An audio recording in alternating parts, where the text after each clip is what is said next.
Hi hello welcome back to our channel Shruti Yadav. So ఈరోజు video వచ్చేసి cooking సంబంధించింది.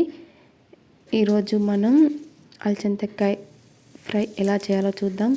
So దానికి ముందుగా బాండి పెట్టుకొని అందులో ఆయిల్ వేసి ఆవాలు జీలకర్ర కూడా వేసుకోవాలి. సో అవి కొంచెం కలర్ చేంజ్ అయ్యాక పచ్చిమిర్చి ఉల్లిపాయ ముక్కలు కూడా వేసుకొని ఒకసారి కలుపుకోవాలి. ఇలా కొంచెం దోరగా వేగిన తర్వాత అందులోకి కరివేపాకు రెమ్మలు కూడా వేసుకొని ఒకసారి కలుపుకోవాలి. సో ఇలా కొంచెం వేగిన తర్వాత అందులోకి అలసందకాయ ముక్కల్ని కూడా వేసుకోవాలి. సో వీటిని కూడా ఒకసారి కలుపుకుందాం.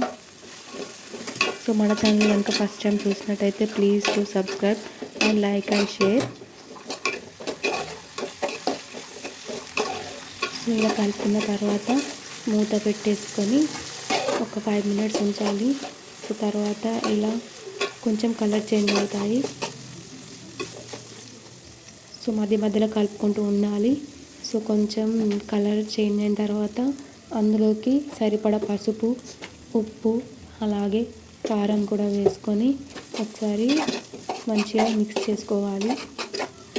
సో కొంతమందికి ఫ్రైస్ అంటే చాలా ఇష్టం, కొంతమందికి పులుసు అంటే ఇష్టం. సో మీకేమి ఇష్టమో కామెంట్ చేయండి. నాకైతే ఫ్రైస్ అంటేనే ఇష్టం. సో ఇలా కొంచెంసేపు మగ్గిన తర్వాత ఒకసారి మళ్ళీ కలుపుకోవాలి. దానిలోకి ధనియాల పొడిని యాడ్ చేసుకొని మళ్ళీ ఒకసారి మిక్స్ చేసుకోవాలి. సో అంతే అండి, అలసందకాయ ఫ్రై అనేది రెడీ అయిపోయింది. రైస్లో చపాతీలోకైనా బాగుంటుంది. మరిన్ని వీడియోస్ కోసం మన ఛానల్ని సబ్స్క్రైబ్ చేసుకోండి. సో ఇలాగే వీడియోస్ పెడుతూ ఉంటాను. నాకు మీ అందరి బ్లెస్సింగ్స్ కావాలి. సో థ్యాంక్స్ అండి, థ్యాంక్స్ ఫర్ వాచింగ్.